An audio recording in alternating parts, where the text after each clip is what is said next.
Update नहीं है, बल्कि वो सच्चाई है जो सीधे तौर पर करोड़ों लोगों के जीवन से जुड़ी हुई है और जिसका इंतजार देश के केंद्रीय कर्मचारियों और पेंशनरों ने लंबे समय से किया है। ये उन तमाम परिवारों की कहानी है जिनकी सुबह बैंक से आए संदेश से शुरू होती है, जिनकी निगाह हर 6 महीने में महंगाई भत्ते की घोषणा पर टिक जाती है और जिनके लिए वेतन आयोग सिर्फ एक सरकारी प्रक्रिया नहीं, बल्कि सम्मान, सुरक्षा और आने वाले कल की गारंटी होता है। आज का यह पूरा संदेश उन्हीं लोगों के लिए है जो बीते कई महीनों से मन में एक ही सवाल लिए घूम रहे थे कि क्या 8वां वेतन आयोग आएगा, क्या पेंशन में सुधार होगा, क्या महंगाई के बोझ से कुछ राहत मिलेगी।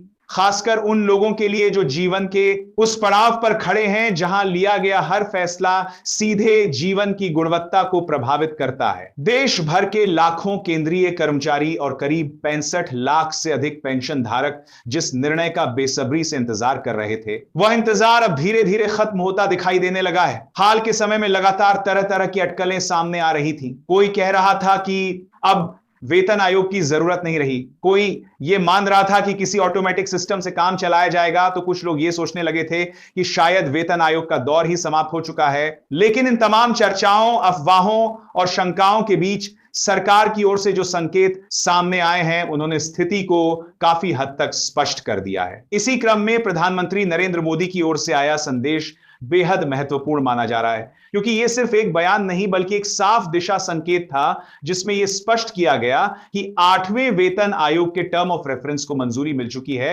और आयोग ने अपना कार्य आरंभ कर दिया है। इसका सीधा अर्थ यह है कि यह विषय अब केवल कयासों तक सीमित नहीं रहा, बल्कि औपचारिक प्रक्रिया का हिस्सा बन चुका है। यह खबर उन लाखों परिवारों के लिए उम्मीद की रोशनी लेकर आई है जिनकी जिम्मेदारियां, योजनाएं और भविष्य इस फैसले से जुड़ा हुआ है। सरकार का दृष्टिकोण यह है कि वेतन आयोग केवल कर्मचारियों और पेंशनरों को लाभ पहुंचाने का माध्यम नहीं होता, बल्कि इसका व्यापक प्रभाव पूरी अर्थव्यवस्था पर पड़ता है।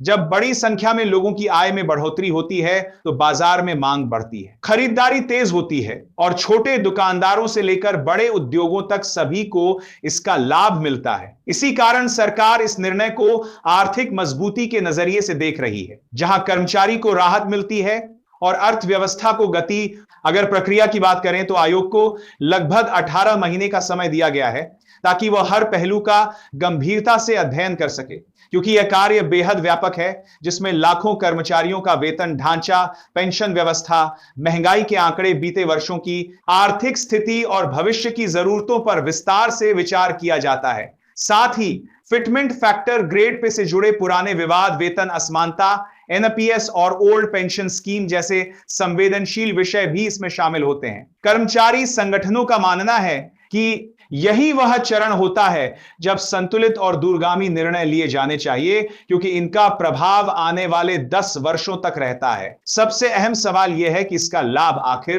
कब मिलेगा। और उपलब्ध जानकारी के अनुसार 8वें वेतन आयोग की सिफारिशें 1 जनवरी 2026 से प्रभावी मानी जा सकती हैं, यानी नया वेतन और पेंशन ढांचा उसी तारीख से लागू समझा जाएगा, भले ही वास्तविक भुगतान कुछ समय बाद शुरू हो। आमतौर पर रिपोर्ट आने, कैबिनेट की स्वीकृति और अधिसूचना जारी होने में समय लगता है, इसलिए संभव है कि इसका वास्तविक क्रियान्वयन 2027 के अंत या 2028 की शुरुआत में हो। लेकिन राहत की बात यह है कि देरी होने की स्थिति में भी एरियर का पूरा लाभ मिलेगा।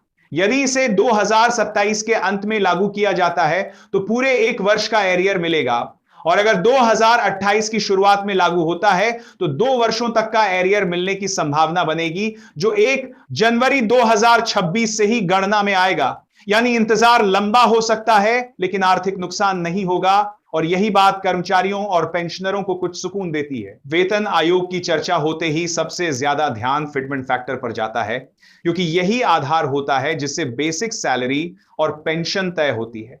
पिछले आयोग में यह 2.57 था, जबकि इस बार अनुमान 1.82 से 2.86 के बीच लगाए जा रहे हैं, और कुछ संगठन 2.74 की मांग भी कर रहे हैं। हालांकि विशेषज्ञों के अनुसार व्यावहारिक रूप से यह 2.14 से 2.86 के बीच रहने की संभावना अधिक है। यदि किसी पेंशनर की मौजूदा बेसिक पेंशन लगभग मौजूदा स्तर पर है और 2.86 का फिटमेंट फैक्टर लागू होता है तो उसकी पेंशन लगभग दोगुनी के करीब पहुंच सकती है। वहीं 1.82 के लागू होने पर बढ़ोतरी कम होगी, लेकिन मौजूदा स्थिति से बेहतर जरूर होगी। इसीलिए फिटमेंट फैक्टर को लेकर बहस स्वाभाविक है।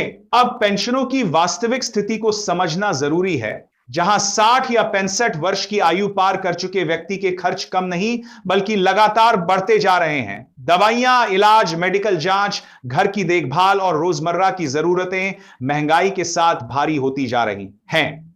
ऐसे में पेंशन में ठोस बढ़ोतरी केवल आंकड़ों का बदलाव नहीं बल्कि सम्मानजनक जीवन जीने की क्षमता से जुड़ा सवाल बन जाता है।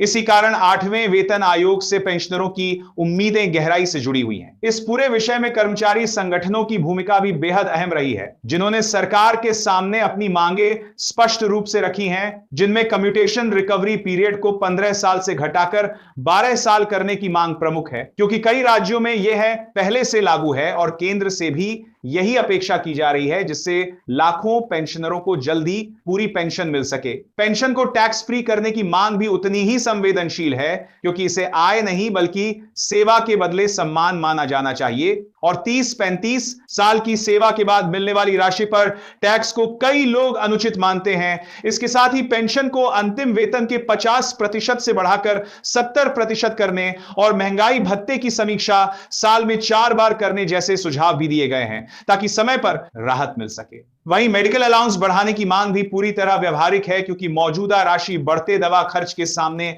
अपर्याप्त है। इन सभी पहलुओं को एक साथ देखें तो यह स्पष्ट होता है कि यह केवल पैसों का विषय नहीं बल्कि सम्मान, सुरक्षा और भविष्य की स्थिरता से जुड़ा मुद्दा है। हालिया पेंशन अपडेट्स में संशोधित डीए और डीआर के साथ पेंशन का खातों में क्रेडिट होना भी राहत देने वाला संकेत है।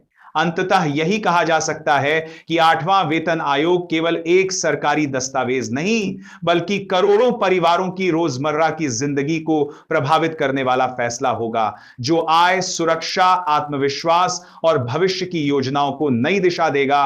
और यही कारण है कि इस प्रक्रिया को समझना, उस पर नजर रखना और इसके महत्व को पहचानना आज हर कर्मचारी और पेंशनर के लिए बेहद जरूरी है, क्योंकि यह फैसला सिर्फ आंकड़ों का नहीं बल्कि जीवन स्तर, सम्मान और सुरक्षा से जुड़ा हुआ है। और उम्मीद यही है कि आने वाले समय में यह बदलाव केवल कागजों तक सीमित नहीं रहेगा बल्कि जमीनी हकीकत में भी साफ दिखाई देगी। धन्यवाद साथियों। ओके बुलेटिन को सब्सक्राइब करना ना भूलें।